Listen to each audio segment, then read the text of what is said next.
ಇಲ್ಲಿದೇನ ನಿಮ್ ಪೌರುಷನ ತಿಳ್ಕೊಂಡ್ರಿ ಮತ ಅಂದ್ರು ಕೇಳ್ತೀನಿ ನಾನು. ಬರ್ರಿ ಓ ಮಕ್ಳೇ, ಎದ್ರ ಬದ್ರ ಬರ್ರಿ, ಒಬ್ಬೊಬ್ರೇ ಬರ್ರಿ.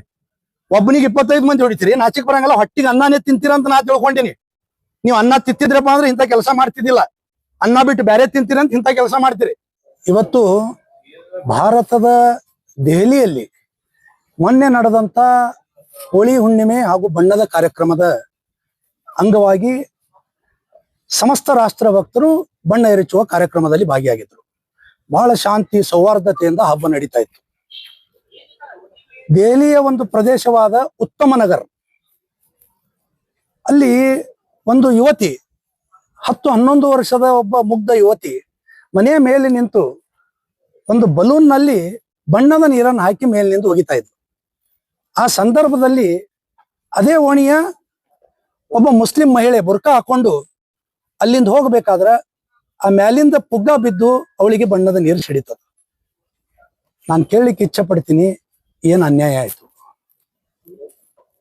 ಆ ಮುಗ್ಧ ಹುಡುಗಿ ತಿಳಿದೋ ತಿಳಿಲಾರದು, ಆ ಹುಡುಗಿಗೆ ಗೊತ್ತಿಲ್ಲ ಯಾರು ಬಣ್ಣ ಆಡ್ತಾರೋ, ಹಿಂದೂವರು ಮುಸ್ಲಿಮರು ಆಡಂಗಿಲ್ಲ ಅಂತೇಳಿ ಆ ಮಗುಗ್ ಗೊತ್ತಿಲ್ಲ ಪಾಪ.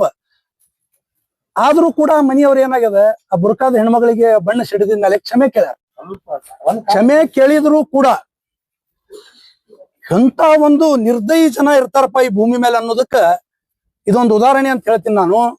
ಆ ಮಹಿಳೆ ಹೋಗಿ ಸುತ್ತಮುತ್ತಲಿನ ತಮ್ಮ ಮನೆಯ ಹುಡುಗರಿಗೆ, ಸುತ್ತಮುತ್ತಲಿನ ತಮ್ಮ ಮುಸಲ್ಮಾನರ ಮತಾಂಧಿ ಭಾವನೆ ಇರುವಂತ ಕೆಲವು ಮುಸಲ್ಮಾನರಿಗೆ ಹೋಗಿ ಹೇಳಿದಾವ, ನಾನು ಇದರಲ್ಲಿ ಎಲ್ಲಾ ಮುಸ್ಲಿಮರು ಎಲ್ಲಾ ಹಿಂದೂಗಳು ಹೇಳಂಗಿಲ್ಲ.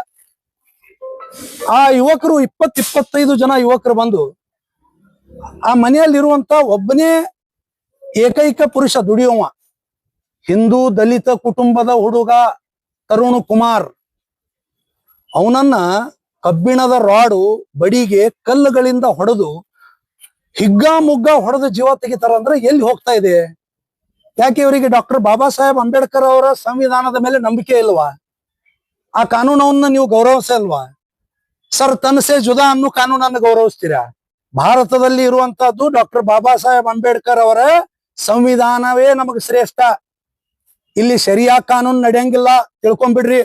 ನಮ್ಮ ಧರ್ಮದ ಕಾನೂನುಗಳು ಗ್ರಂಥಗಳು ನಮ್ಮ ಮನೆ ಹೊರಸ್ಲದ ಒಳಗಿರ್ಬೇಕು. ಇವತ್ತು ನಾವು ಹೇಳ್ತಾ ಇದ್ದೇವೆ, ನಮಗೆ ನಮ್ಮ ಧರ್ಮ ಗ್ರಂಥದಕ್ಕಿಂತ ಇವತ್ತು ನಮಗ ಡಾಕ್ಟರ್ ಬಾಬಾ ಸಾಹೇಬ್ ಅಂಬೇಡ್ಕರ್ ಅವರು ಬರೆದಂತ ಸಂವಿಧಾನ ಧರ್ಮ ಗ್ರಂಥೇ ನಮಗ್ ಮುಖ್ಯ, ಸಂವಿಧಾನ ಗ್ರಂಥವೇ ಮುಖ್ಯ ಅಂತೇಳಿ. ಹಾಗಿದ್ರೆ ಕಾನೂನನ್ನು ಕೈಗೆ ತಗೊಂಡು ಒಬ್ಬ ಮಗು ಎಸೆದಂತ ಒಂದು ಬಲೂನಿನ ನೀರು ಬುರ್ಕಾದ ಹೆಣ್ಣು ಮಕ್ಕಳಿಗೆ ಸಿಡಿದಕ್ಕಾಗಿ ಆ ತರುಣ್ ಕುಮಾರ್ ಒಬ್ಬ ದಲಿತ ಹಿಂದೂ ಯುವಕ 26 ವರ್ಷದ ಯುವಕನನ್ನ ಭೀಕರವಾಗಿ ಹತ್ಯೆ ಮಾಡ್ತೀರಿ. ನಾಚಿಕೆ ಆಗೋದಿಲ್ವಾ ನಿಮಗ? ಯಾವ ದೇಶನಾಗಿದ್ದೀರಿ ನೀವು? ಹಿಂದೂಸ್ತಾನ್ಯಾಗಿದ್ದು ಹಿಂದೂಸ್ತಾನದ ಅನ್ನ ನೀರು ಗಾಳಿ ಸೇವಿಸಿ ಇಲ್ಲಿ ನೀವು ಕಾನೂನನ್ನು ಕೈಗೆತ್ತಿಕೊಂಡು ಒಬ್ಬನನ್ನು ಅಮಾನುಷವಾಗಿ ಹತ್ಯೆ ಮಾಡ್ತೀರಿ. ಇದಕ್ಕ ಇಡೀ ಮಾನವೀಯ ಸಮಾಜ ತಲೆ ತಗ್ಗಿಸುವಂತಾಗಿದೆ. ಎಷ್ಟು ದಿವಸ ಇದು ನಡೀತದೆ ಇದು? ಯಾಕೆ ಬಣ್ಣ ಮಾರ್ಲಿಕ್ಕೆ ನಿಮಗ ಪರ್ಮಿಷನ್ ಹೇಳ್ತದೆ ನಿಮ್ಮ ಧರ್ಮದೊಳಗ? ಅವ್ರಿಗೆ ಕೇಳ್ತೀನಿ ನಾ, ಎಲ್ಲರಿಗೂ ಅಲ್ಲ. ಯಾರು ಕೊಲೆ ಮಾಡಿದಾರಲ್ಲ ಅವ್ರಿಗೆ ಕೇಳ್ತೀನಿ, ನಿಮ್ ಧರ್ಮದೊಳಗ ಬಣ್ಣ ಮಾರ್ಲಿಕ್ಕೆ ನಡೀತದ? ದೇವ್ರ ಗುಡಿ ಮುಂದೆ ಕೂತು ಹೂವ ಹಾರ ಮಾರ್ಲಕ್ ಪರ್ಮಿಷನ್ ಅದ? ಹಿಂದೂ ದೇವಿ ದೇವತೆಗಳ ಹಬ್ಬ ಬಂತಂದ್ರೆ ನೀವು ಅಪಮಾನ ಮಾಡ್ತೀರಿ? ಹಂಗಿದ್ರೆ ನಾನು ಕೇಳ್ತೀನಪ್ಪ, ದಿನಾನು 5 ಸಲನು ಇವತ್ತು ಮೈಕ್ನ್ಯಾಗ ಇವತ್ತು ಮಸೀದಿ ಒಳಗನ ಇದು ಹಚ್ತಾರೆ. ಹಿಂದೂಗಳಿಗೆ ಅದರದಿಂದ ತೊಂದರೆ ಆಗಂಗಿಲ್ಲ? ಯಾರಾದ್ರೂ ಹೋಗಿ ಜಗಳ ತೆಗಿತಾರ? ಯಾವ್ದಾದ್ರು ಒಂದು ಈದ್ ಮಿಲಾದ್ ಮೆರವಣಿಗೆ ಮೇಲೆ ಯಾರಾದ್ರೂ ಕಲ್ಲು ಒಗಿತಾರ? ಯಾಕಿದು ಇವತ್ತು ಭಾರತನಾಗ ನಡಿಲಿಕತ್ತದ? ಇಂಥ ಮನಸ್ಥಿತಿ ಯಾಕೆ ಇವತ್ತು ಬರ್ಲಿಕತ್ತದ ಕೆಲವು ಮತಾಂಧರಿಗೆ ಅನ್ನೋದು ಯಕ್ಷ ಪ್ರಶ್ನೆ ಆಗಿದೆ. ನಾನ್ ಹೇಳ್ತೀನಿ, ಇವ್ರನ್ನ ಕೇವಲ ಅರೆಸ್ಟ್ ಮಾಡಿದ್ರೆ ಸಾಲದು. ಏನು ಹೇಳ್ತಾ ಇದಾರೆ, 4 ಮಂದಿನ ಅರೆಸ್ಟ್ ಮಾಡಿವಿ, 8 ಮಂದಿನ ಅರೆಸ್ಟ್ ಮಾಡಿವಿ ಅಂತೇಳಿ. ನಾನು ಸಮಸ್ತ ರಾಷ್ಟ್ರ ಭಕ್ತ ಹಿಂದೂಗಳ ಪರವಾಗಿ ಆಗ್ರಹ ಮಾಡ್ತೀನಿ. ಮಾನ್ಯ ಪ್ರಧಾನಮಂತ್ರಿಗಳಿಗೆ, ಕೇಂದ್ರ ಗೃಹ ಸಚಿವರಿಗೆ, ದೆಹಲಿಯ ಮುಖ್ಯಮಂತ್ರಿಯವರಿಗೆ ಆಗ್ರಹ ಮಾಡ್ತೀನಿ, ಇವ್ರನ್ನ ಎನ್ಕೌಂಟರ್ ಮಾಡುವಂತ ಕಾನೂನನ್ನ ನೀವು ತೊಂಬರ್ರಿ. ಯಾವ ರೀತಿ ಉತ್ತರ ಪ್ರದೇಶದಲ್ಲಿ ಯಾರಿವತ್ತು ಕಾನೂನನ್ನು ಕೈಗೆತ್ತಿಕೊಂಡು ಮುಗ್ಧ ಜನರನ್ನ ಕೊಲೆ ಮಾಡ್ತಾ ಇದಾರಲ್ಲ, ಅವ್ರನ್ನ ಎನ್ಕೌಂಟರ್ ಒಂದೇ ಹಾದಿ ಆಗಬೇಕು. ಕೆಲವು ಕಾನೂನು ತಿದ್ದುಪಡಿಗಳ ಅವಶ್ಯಕತೆ ಇದೆ. ಇವತ್ತು ನಾನು ಕೇಳ್ತೀನಿ, ಇವತ್ತು ನಮ್ಮ ದಲಿತ ಯುವಕ 26 ವರ್ಷದ ಯುವಕ ಯಾರು ಈಗ ಅವ್ರ ಮನಿ ಯಾರು ನಡೆಸ್ಬೇಕು? ಮನುಷ್ಯತ್ವ ಬೇಡವಾ ನಿಮ್ಗ? ಒಂದು ಮಾನವೀಯತೆ ಬೇಡವಾ? ಇವತ್ತು ನಾವು ಕೇವಲ ಬಂದು ಒಂದು ಸಾಂಕೇತಿಕವಾಗಿ ಮನವಿ ಕೊಡ್ತಾ ಇದ್ದೇವೆ. ಕರ್ನಾಟಕ ಯೂತ್ ಫೌಂಡೇಶನ್ ವತಿಯಿಂದ ಹಾಗೂ ಸ್ವಾಮಿ ವಿವೇಕಾನಂದ ಸೇನೆ ಎಲ್ಲ ಯುವಕರು ಬಂದಿದ್ದಾರೆ. ಎಲ್ಲರೂ ಕೂಡಿ ಇವತ್ತು ಒಂದು ಮನವಿಯನ್ನು ಕೊಡ್ತಾ ಇದ್ದೇವೆ. ಎಲ್ಲಿ ಹೋಗ್ತಾ ಇದೆ?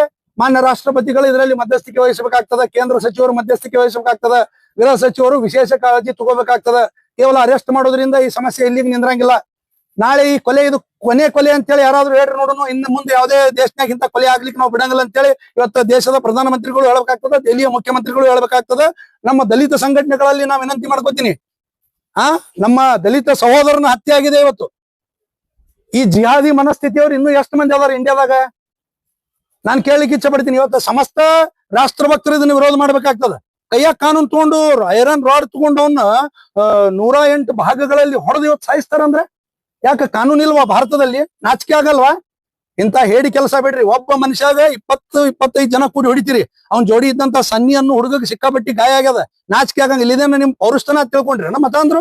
ಹೇಳ್ತೀನಿ ನಾನು, ಬರ್ರಿ ಓ ಮಕ್ಳೇ, ಎದ್ರ ಬದ್ರ ಬರ್ರಿ, ಒಬ್ಬೊಬ್ರೇ ಬರ್ರಿ. ಒಬ್ಬನಿಗೆ 25 ಮಂದಿ ಹೊಡಿತೀರಿ, ನಾಚಿಕ್ ಬರಂಗಲ್ಲ. ಹೊಟ್ಟಿಗೆ ಅನ್ನನೇ ತಿಂತೀರ ಅಂತ ನಾ ತಿಳ್ಕೊಂಡಿನಿ. ನೀವು ಅನ್ನ ತಿತ್ತಿದ್ರಪ್ಪ ಅಂದ್ರೆ ಇಂಥ ಕೆಲಸ ಮಾಡ್ತಿದ್ದಿಲ್ಲ. ಅನ್ನ ಬಿಟ್ಟು ಬೇರೆ ತಿಂತೀರಂತ ಇಂಥ ಕೆಲಸ ಮಾಡ್ತೀರಿ. ಅದಕ್ಕೆ ಇದೊಂದು ಬಹಳ ಉಗ್ರವಾಗಿ ನಾವು ಖಂಡಿಸ್ತೀವಿ. ಇವರನ್ನ ತಕ್ಷಣ ಕಠಿಣ ಶಿಕ್ಷೆಗೆ ಒಳಪಡಿಸ್ಬೇಕಂತೇಳಿ ನಾನು ಸ್ವಾಮಿ ವಿವೇಕಾನಂದ ಸೇನೆ, ವಿಜಯಪುರ ಜನತೆ, ಕರ್ನಾಟಕ ಯೂತ್ ಫೌಂಡೇಶನ್ ಹಾಗೂ ಎಲ್ಲ ಹಿಂದೂಪರ ಸಂಘಟನೆಗಳಿಂದ ನಾನು ಮಾನ್ಯ ಜಿಲ್ಲಾಧಿಕಾರಿಗಳಿಗೆ ಇವತ್ತು ಮನವಿ ಮುಖಾಂತರ ಆಗ್ರಹ ಮಾಡ್ಲಿಕ್ಕೆ ನಾವು ಇಲ್ಲಿ ಬಂದಿದ್ದೇವೆ. ಕೇಂದ್ರ ಸರ್ಕಾರ ಯಾಕೆ ತಲೆ ವಹಿಸ್ತಾ ಇಲ್ಲ? ಯಾಕೆ ಬಹಳಷ್ಟು ಹಿಂದೂಗಳ ಮೇಲೆ ಈ ತರ ಆಗ್ತಿದೆ? ನರೇಂದ್ರ ಮೋದಿ ಅಂತಾರಲ್ಲ, ಯಾಕೆ ನರೇಂದ್ರ ಮೋದಿ ಅವ್ರು ಕೇಳ್ಬೋದಾಗಿತ್ತಲ್ಲ? ನಾನ್ ಹೇಳ್ತೀನಿ, ಇವತ್ತು ಕೇವಲ ಸರ್ಕಾರಗಳು ಮಾತ್ರ ಇದರಲ್ಲಿ ಪಾತ್ರ ವಹಿಸಿದ್ರೆ ಸಾಲದು, ಜನಾನು ಜಾಗೃತ ಆಗ್ಬೇಕಾಗ್ತದ. ಇವತ್ತು ನಾ ಸಮಸ್ತ ರಾಷ್ಟ್ರ ಭಕ್ತ ಹಾಗೂ ರಾಷ್ಟ್ರ ಭಕ್ತರಿಗೆ ಹಿಂದೂ ಸಮಾಜಕ್ಕೆ ಒಂದು ಕರೆಯನ್ನು ಕೊಡ್ತೀನಿ ತಮ್ಮ ಮಾಧ್ಯಮದ ಮುಖಾಂತರ. ಕೇಂದ್ರ ಸರ್ಕಾರ ಜೋಡಿ, ರಾಜ್ಯ ಸರ್ಕಾರಗಳ ಜೋಡಿ, ಪೊಲೀಸ್ ಇಲಾಖೆ ಜೋಡಿ ನಾವು ಕೈ ಜೋಡಿಸ್ಬೇಕಾಗ್ತದ. ಕೈ ಜೋಡಿಸೋದಂದ್ರ ಅರ್ಥ ಏನು? ಯಾರು ಇವತ್ತು ಭಾರತ ತೆರೆ ತುಕಡೆ ಹೊಂಗಿ ಅಂತಾರೋ, ಯಾರು ಭಾರತದಲ್ಲಿದ್ದು ಭಾರತ ತೆರೆ ತುಕಡೆ ಹೊಂಗಿ ಅಂತಾರೋ, ಯಾರು ಇಲ್ಲಿ ಅನ್ನ ನೀರು ಗಾಳಿ ಸೇವಿಸಿ ಭಾರತ ಮಾತೆಗೆ ಅಪಮಾನ ಮಾಡ್ತಾರೋ, ಯಾರು ಒಂದೇ ಮಾತ್ರ ಹಾಗೂ ರಾಷ್ಟ್ರೀಯ ಗೀತೆ ಜನಗಣಮನಕ್ಕ ಅಗೌರವ ತೋರ್ತಾರೋ, ಯಾರು ಇವತ್ತು ಪೊಲೀಸರ ಮೇಲೆ ಹಲ್ಲೆ ಮಾಡಿ ಪೊಲೀಸ್ ಸ್ಟೇಷನ್ಗೆ ಬೆಂಕಿ ಹಚ್ತಾರೋ, ಯಾರು ನಮ್ಮ ದೇಶ ಕಾಯುವ ಸೈನಿಕರ ಮೇಲೆ ಕಲ್ಲೊಗಿತಾರೋ, ಇವ್ರ ಜೋಡಿ ಎಲ್ಲಾ ನಮ್ಮ ರಾಷ್ಟ್ರ ಭಕ್ತರು ವ್ಯವಹಾರ ಮಾಡೋದು ಬಂದ್ ಮಾಡ್ಬೇಕು. ಇವರಿಗೆ ಆರ್ಥಿಕ ದಿಗ್ಬಂಧನೆ ಹಾಕ್ಬೇಕು. ಅಂದಾಗಿಂತ ಜಿಹಾದಿಗಳಿಗೆ ಬುದ್ಧಿ ಬರ್ತದೆ. ಕೇವಲ ಸರ್ಕಾರಗಳು ಮಾಡೋದಲ್ಲ, ಸರ್ಕಾರಗಳಿಗೆ ನಾವು ಆಗ್ರಹ ಮಾಡ್ತೀವಿ ಬರೇ ಇವ್ರನ್ನ ಎನ್ಕೌಂಟರ್ ಮಾಡ್ರಿ ಅಂತೇಳಿ. ಇವತ್ತ ಹಿಂದೆನೂ ಆಗ್ಯಾವ, ಹಿಂದಿನ ಸರ್ಕಾರನಾಗೂ ಆಗ್ಯಾವ, ಈ ಸರ್ಕಾರನಾಗೂ ಆಗ್ಯಾವ. ಸ್ವಲ್ಪ ಪ್ರಮಾಣ ಕಡಿಮೆ ಇರ್ಬೋದು. ಇವತ್ತ ಸಾಕಷ್ಟು ಇವತ್ತು ದೇಶ ವಿರೋಧಿಗಳ ಮೇಲೆ ಆಕ್ಷನ್ ಆಗ್ತಾ ಇದೆ. ನಾನು ಹೇಳ್ತಾ ಇದ್ದೀನಿ, ಇದರಿಂದ ಹಿಂದೂ ಮುಸ್ಲಿಮರೊಳಗೆ ಜಗಳ ಹಚ್ಚು ಕೆಲಸ ಕೆಲವರು ಮಾಡ್ಲಿಕತ್ತಾರ. ಇವ್ರಿಗೆ ವಿದೇಶದಿಂದ ಫಂಡಿಂಗ್ ಆಗ್ಲಿಕ್ಕತ್ತದ. ಇವತ್ತು ರಾಷ್ಟ್ರ ಭಕ್ತ ಮುಸಲ್ಮಾನರು ಇದರಿಂದ ಜಾಗೃತ ಆಗಬೇಕು. ಇವತ್ತು ಎಲ್ಲಾರು ಓಪನ್ ಆಗಿ ಹೇಳ್ಬೇಕಾಗ್ಯದ. ಒಂದು ಬಹಿರಂಗ ವೇದಿಕೆ ನಿರ್ಮಾಣ ಮಾಡಿ ಹೇಳ್ಬೇಕಾಗ್ಯದ. ಬಹಿರಂಗವಾಗಿ ಇವತ್ತು ಸಭೆ ಸಮಾರಂಭಗಳಲ್ಲಿ ಹೇಳ್ಬೇಕಾಗ್ಯದ. ನಾವು ಬಾಬಾ ಸಾಹೇಬ್ ಅಂಬೇಡ್ಕರ್ ಅವರು ರಚಿಸಿದಂತ ಸಂವಿಧಾನ ಒಪ್ಕೋತೀವಿ. ನಮ್ಮ ಧರ್ಮ ಗ್ರಂಥಕ್ಕಿಂತ ನಮಗೆ ಸಂವಿಧಾನ ಮುಖ್ಯದ ಅಂತ ಹೇಳೋದು ಹೇಳ್ಬೇಕಾಗ್ಯದ. ಅದಕ್ಕೆ ನಾನು ಆಗ್ರಹ ಮಾಡ್ತೀನಿ, ಈ ದೇಶದ್ರೋಹಿಗಳ ಕಡೆ ಸಮಸ್ತ ರಾಷ್ಟ್ರ ಭಕ್ತರು ಎಲ್ಲಾ ಹಿಂದೂಗಳು ವ್ಯವಹಾರ ಮಾಡೋದು ನಿಂದ್ರಿಸಿ ಇವರಿಗೆ ಆರ್ಥಿಕ ದಿಗ್ಬಂಧನ ಹಾಕಬೇಕು. ಅಂದಾಗ ಮಾತ್ರ ಇವರಿಗೆ ಬುದ್ಧಿ ಕಲಿಸಲಿಕ್ಕೆ ಸಾಧ್ಯ ಅದ. ಬರೀ ಕೇಂದ್ರ ಸರ್ಕಾರ ರಾಜ್ಯ ಸರ್ಕಾರ ಮೇಲೆ ರಾಜಕಾರಣಿ ಮೇಲೆ ನಾವು ಹಾಕೊಂಡು ಕೂಡುದಲ್ಲ. ನಾವು ಇವತ್ತು ಭಾರತೀಯ ನಾಗರಿಕರಾಗಿ ದೇಶಭಕ್ತರಾಗಿ ನಮ್ದು ಕೂಡ ಕರ್ತವ್ಯ ಅದ. ಇದನ್ನ ಅರ್ಥ ಮಾಡಿಕೊಳ್ಳುವಂತ ಕೆಲಸ ಇವತ್ತು ಪ್ರತಿಯೊಬ್ಬ ನಾಗರಿಕರಲ್ಲಿ ಆಗಬೇಕಾಗಿದೆ. ಇಂಥ ದೇಶದ್ರೋಹಿಗಳ ಜೊತೆ ವ್ಯವಹಾರ ಮಾಡೋದನ್ನು ಇವತ್ತಿನಿಂದ ಬಂದ್ ಮಾಡ್ಬೇಕಂತೇಳಿ ತಮ್ಮ ಮೂಲಕ ನಾನು ಕರೆಯನ್ನು ಕೊಡ್ತಾ ಇದ್ದೀನಿ.